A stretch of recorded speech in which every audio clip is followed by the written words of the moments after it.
Bismillahirrahmanirrahim. Assalamualaikum warahmatullahi wabarakatuh.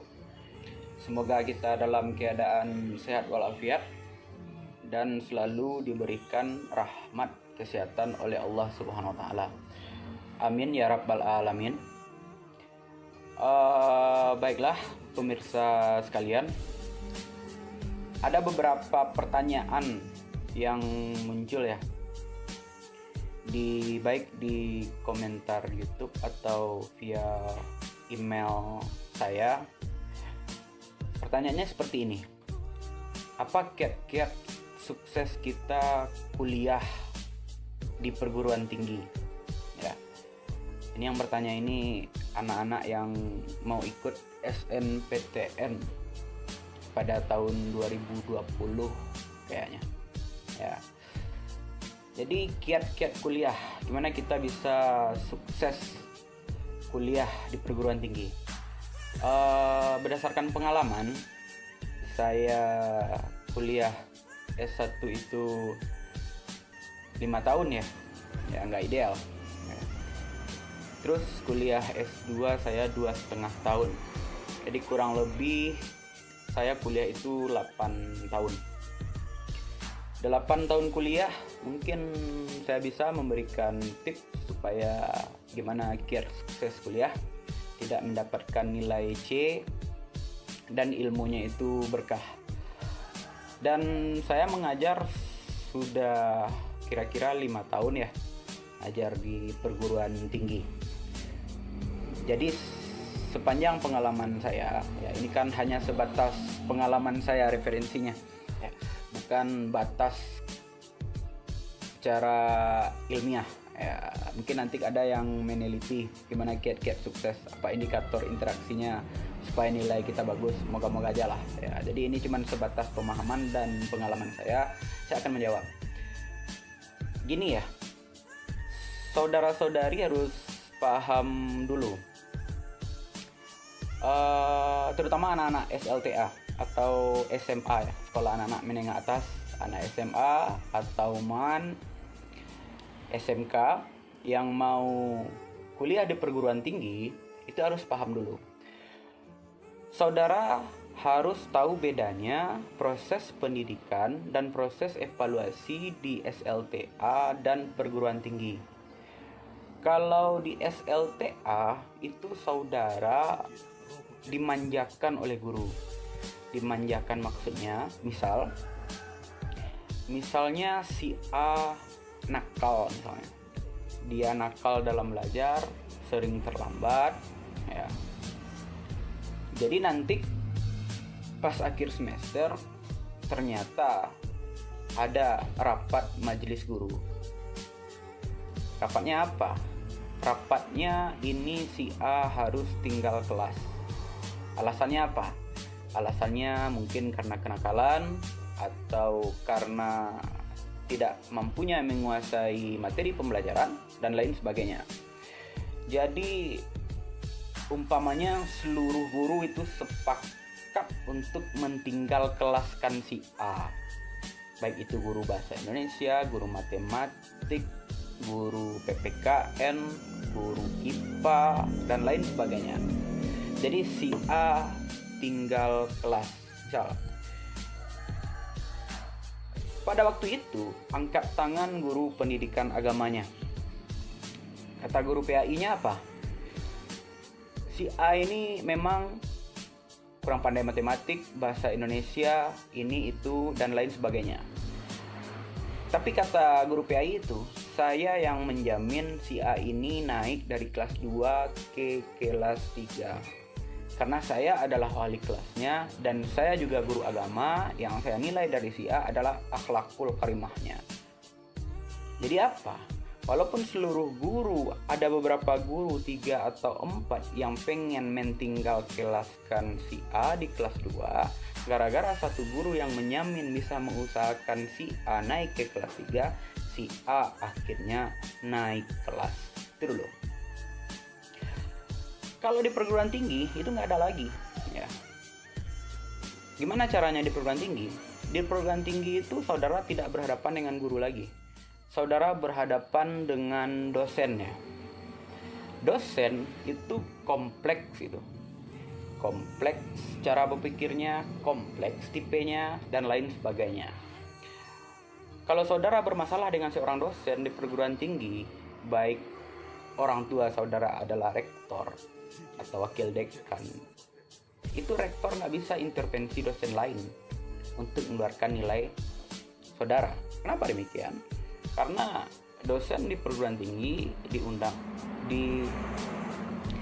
dilindungi oleh Undang-Undang tahun 2005 bab 2 pasal 5, yaitu yang isinya adalah dosen adalah tenaga pendidikan yang merupakan agen pembelajaran ya, yang bertugas dan berotoritas untuk meningkatkan kualitas pendidikan. Ada redaksi atau kalimat di situ otoritas ya. Jadi mau dosen itu mengeluarkan nilai A, B, C, D, E, ketika saudara bermasalah dengan dosen yang bersangkutan, saudara harus betul-betul mengurus, mengkoreksi dengan dosen yang bersangkutan. Jadi walaupun saudara sudah selesai semuanya, beban SKS-nya udah selesai, skripsinya udah selesai, KKN saudara sudah selesai, PPL-nya udah selesai, magangnya udah selesai, tapi ketika ada satu mata kuliah yang nggak selesai, serangga jadi sudah. Ya, jadi hati-hati. Ya, jadi itulah gambaran yang pertama. Jadi buatlah pola interaksi yang bagus berguru, berdosen di perguruan tinggi. Oke, itu dulu. Jadi jangan gaya SLTA dipakai di perguruan tinggi. Ya, saudara akan masuk ke dalam kategori mahasiswa yang susah menyelesaikan perkuliahan. Oke. Sekarang kita langsung masuk ke dalam tips ya. Jadi tips gimana kiat sukses kuliah di perguruan tinggi. Ya, yang pertama tips dari saya itu saya mempunyai 7 tips ya. Ya, kenapa 7? Karena Allah Subhanahu wa taala itu suka yang ganjil-ganjil. Ya, makanya kita pakai atau kita utarakan 7 tips kuliah supaya saudara sukses menamatkan gelar sarjana S1 gitu. Yang pertama yaitu tipsnya saudara harus akhlakul karimah. Itu sudah jelas. Substansi keilmuan Islam itu adalah akhlakul karimah ya. Karena dalam Islam akhlak dulu baru ilmu. Keberkahan ilmu didapat dari akhlak. Jadi saudara harus berakhlak ya, karena Rasul kita nyuruh seperti itu ya. Ketika saudara pengen menjadi manusia, berakhlakul karimah lah kata Rasul. Jadi itu tips yang pertama, saudara harus berakhlakul karimah. Terus yang kedua, saudara harus patuh dan disiplin menegakkan aturan akademik ya. Jadi awal kuliah, apa jurusan saudara, memperkenalkan diri ke ketua prodi, atau waktu ospek itu saudara print, saudara copy itu aturan akademik sesuai dengan prodi atau program studi yang saudara ambil di perkuliahan tersebut. Pahami apa aturan akademiknya supaya saudara berjalan di jalan yang lurus. Oke? Kenapa demikian?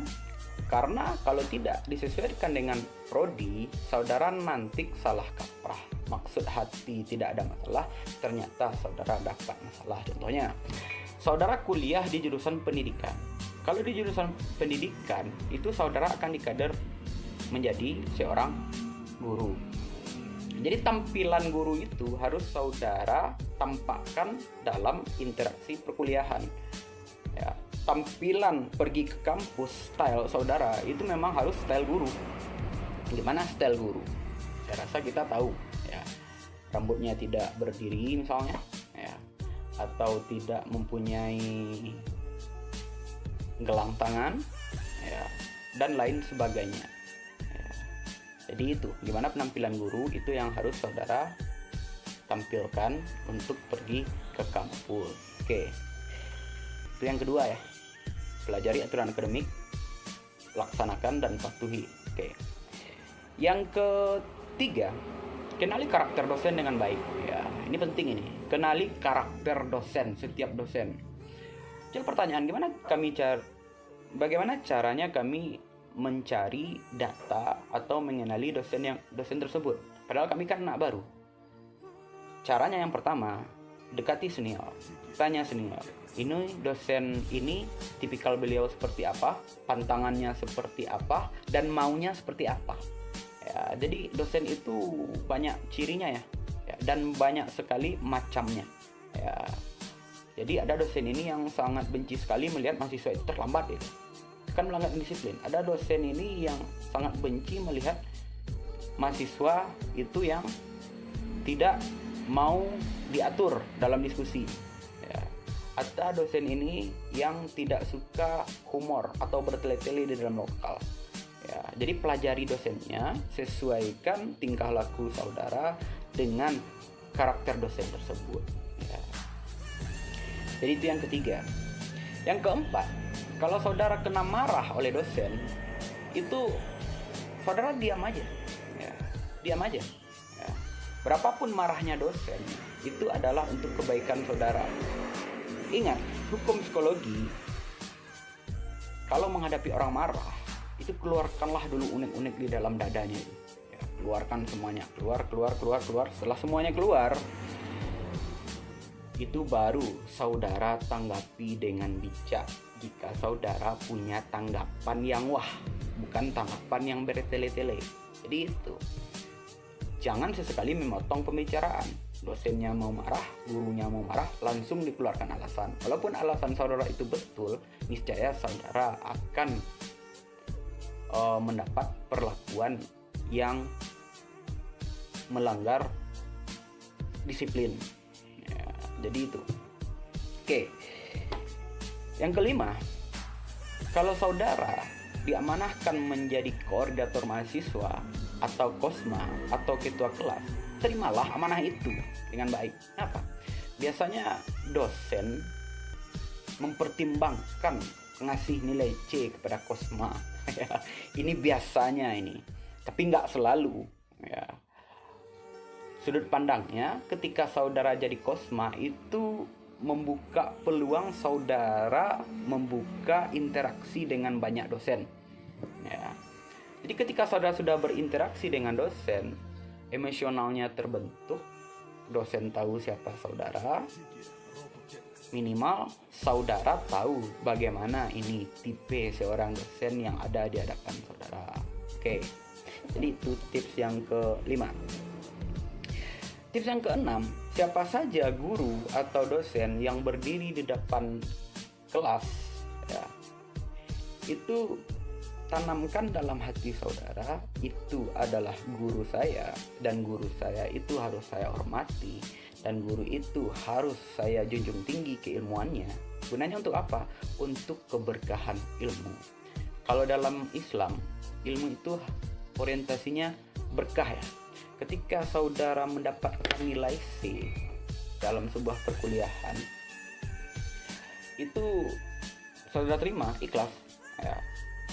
Itu nilainya akan berkah itu.